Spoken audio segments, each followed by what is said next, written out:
ORR టెండర్లపై MLA Raghunandan మండిపడ్డారు. Tender open చేసిన తర్వాత 10 రోజుల వరకు ఎందుకు గోప్యంగా ఉంచారని ప్రశ్నించారు. ఐఆర్బీ సంస్థ హెచ్ఎండిఏ అధికారులు సమాధానం చెప్పకపోగా ఎదురుదాడి చేయడం ఎంతవరకు సమంజసమంటూ మండిపడ్డారు. ఓఆర్ఆర్ టోల్ టెండర్ విషయంలో ఎందుకు కార్పొరేషన్ ఏర్పాటు చేయలేదని సీఎం కేసీఆర్ కూడా స్పందించడం లేదంటూ రఘునందన్ ఆగ్రహం వ్యక్తం చేశారు.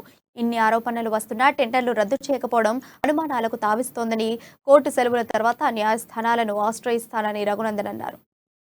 ముఖ్యమంత్రి గారు సమాధానం చెప్తారా? This is my first question, straight question. దీన్ని అడ్రస్ చేయకుండా మసిబూసి మారేడు కాయ చేసి రోడ్ వేస్తాం కదా, మెయింటెనెన్స్ అవుతుంది కదా, చెట్లకు నీళ్లు H1 అంటారా L1 అంటారా, అందరికంటే ఎక్కువ బిడ్ వేసినటువంటి సంస్థ IRB infrastructures and developers limited అనేటువంటి సంస్థ 7,272 కోట్లకి టెండర్ ని ఫైల్ చేసి 7,272 కోట్లకి వాళ్ళు టెండర్ వేస్తే 7,380 కోట్లకి దాన్ని ఎవరు పెంచిండ్రు? కేటీఆర్ గారు పెంచిరా, ముఖ్యమంత్రి గారు పెంచినరా?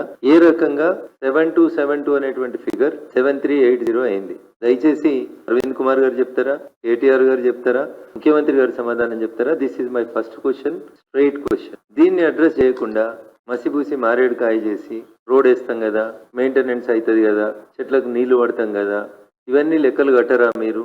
ఇవన్నీ లెక్కలు కట్టకుండా మీరు టోల్ గేట్ లోపల వచ్చినటువంటి ఆదాయాన్ని ఎట్లా అంచనా వేస్తా ఉన్నారు అని అటు మీడియాను బెదిరిస్తున్నారు, ఉన్నది ఉన్నట్టు రాస్తే నోటీసులు ఇస్తా ఉన్నారు, ఇంకా కొంచెం ముందుకు పోయి కేసులు పెడతామని చెప్పి